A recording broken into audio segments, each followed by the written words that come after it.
Masama ba ako sa pagiging brutally honest sa asawa ko tungkol sa cheating? Nangyari ito nitong nakaraang weekend lang habang nasa isang party kami kasama ang mga kaibigan namin. Napunta yung usapan sa never have I ever. Medyo childish kung iisipin pero since nasa late 20s na kami, okay lang din naman. Isa sa mga tanong ay, never have I ever forgiven a partner for cheating. May ilang nagtaas ng kamay kasama ang asawa ko. Nagulat ako. Hindi ko in-expect na kaya pala niya magpatawad ng taong nag-cheat sa kanya. Aside from that, maayos naman ang flow ng gabi.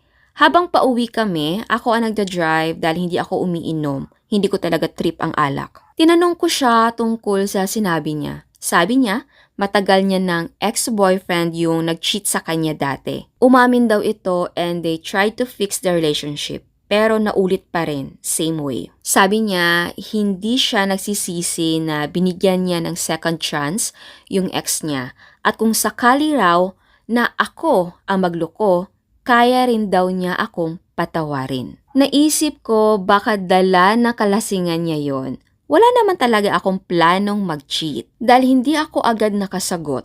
Siya naman ang nagtanong, ikaw, kaya mo rin ba akong patawarin kung ako yung mag-cheat? Diretso kong sinabi na hindi ko kayang patawarin ang panloloko at hindi ko rin aasahan na mapatawad ako kung sakaling ako ang gumawa nun. Dahil para sa akin, bukod sa physical abuse or ibang matinding kasalanan, cheating ang isa sa pinakamasakit na pwedeng gawin sa taong mahal mo. Simula nun, tahimik siya buong biyahe. Hanggang ngayon, parang hindi na siya ganun kasaya. Parang lumalayo siya sa akin. Iniiwasan niya pag-usapan yung nangyari nung Saturday night. Tinanong ko yung ilang friends namin kung may hindi ako napansin.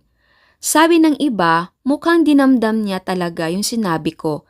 Parang sa perspective niya, yung sinabi kong hindi ko siya kayang patawarin sa hypothetical cheating means hindi ko siya mahal gaya ng pagmamahal niya sa akin. May dalawa siyang close friends na nagsabing sana hindi ko na lang sinabi yon ng derechahan. So ngayon iniisip ko, ako ba yung may mali sa pagiging brutally honest?